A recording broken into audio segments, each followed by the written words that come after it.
'Twas the night before Christmas, when all through the house not a creature was stirring, not even a mouse. The stockings were hung by the chimney with care, in hopes that St. Nicholas soon would be there. The children were nestled all snug in their beds, while visions of sugar plums danced in their heads. And Mamma in her kerchief, and I in my cap, had just settled our brains for a long winter's nap. When out on the lawn there arose such a clatter, I sprang from my bed to see what was the matter. Away to the window I flew like a flash, tore open the shutters, and threw up the sash. The moon on the breast of the new-fallen snow gave a luster of midday to objects below.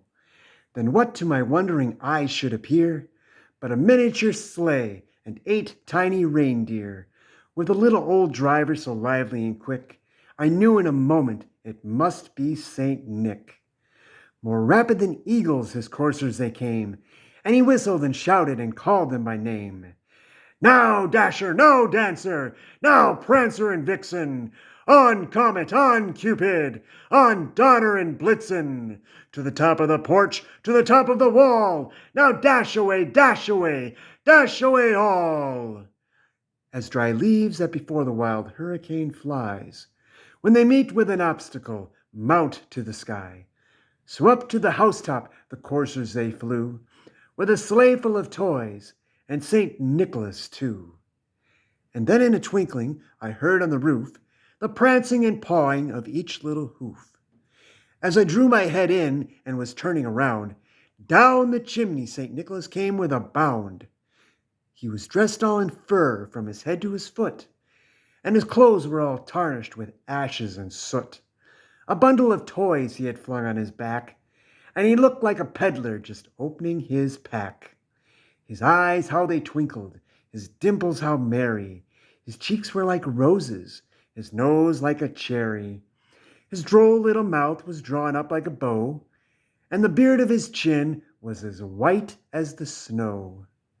The stump of a pipe he held tight in his teeth, and the smoke it encircled his head like a wreath. He had a broad face and a round little belly that shook when he laughed like a bowl full of jelly. He was chubby and plump, a right jolly old elf, and I laughed when I saw him, in spite of myself. A wink of his eye and a twist of his head soon gave me to know I had nothing to dread. He spoke not a word, but went straight to his work, and he filled all the stockings, then turned with a jerk. Then laying his finger alongside his nose, and giving a nod, up the chimney he rose. He sprang to his sleigh, and to his team gave a whistle, and away they all flew like the down of a thistle. But I heard him exclaim, ere he drove out of sight, "Happy Christmas to all, and to all a good night! Ho, ho, ho, ho!"